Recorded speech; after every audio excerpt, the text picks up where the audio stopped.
How do we know that any particular spending is in fact spending on energy efficiency?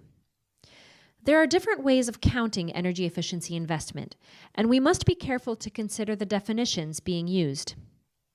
In the construction of an energy efficient building, what portion of the cost can be considered as energy efficiency investment? To better understand the trends in investment, it's useful to track each of the following. First, the total spending on buildings construction and renovation, which includes the cost of all products and services used to build and retrofit buildings. Next, the total cost of the efficient building, that is, energy efficiency spending for the whole building.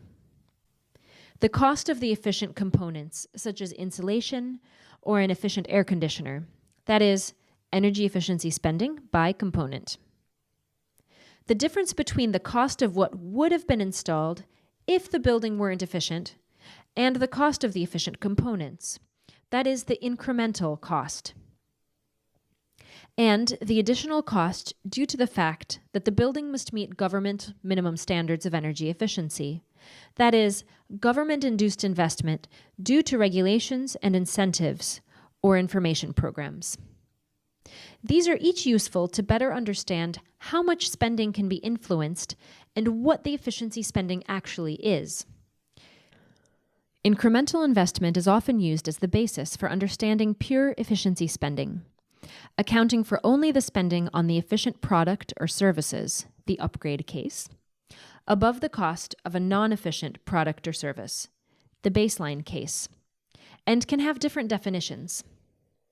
The incremental investment for new or renovated buildings is the change in cost for services, design, delivery, installation, and products, lighting, appliances, equipment, and materials, that achieve increased energy efficiency performance beyond the investment required for the minimum performance legally allowed.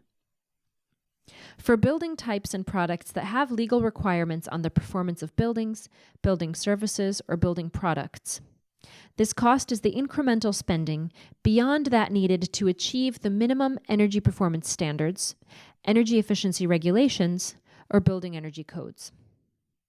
For building types and products that do not have energy requirements, this cost is the incremental spending on energy efficient services and products beyond what would have otherwise been spent, which in some cases would be nothing.